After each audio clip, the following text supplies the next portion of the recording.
chẳng bằng tình mẹ đủ đầy trong con.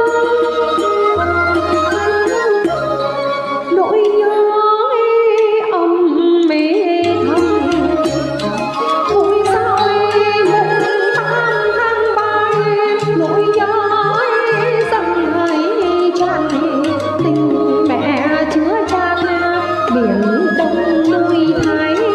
Nhà giáo vẹn tròn tô hồng nước non suốt cuộc đời mẹ đã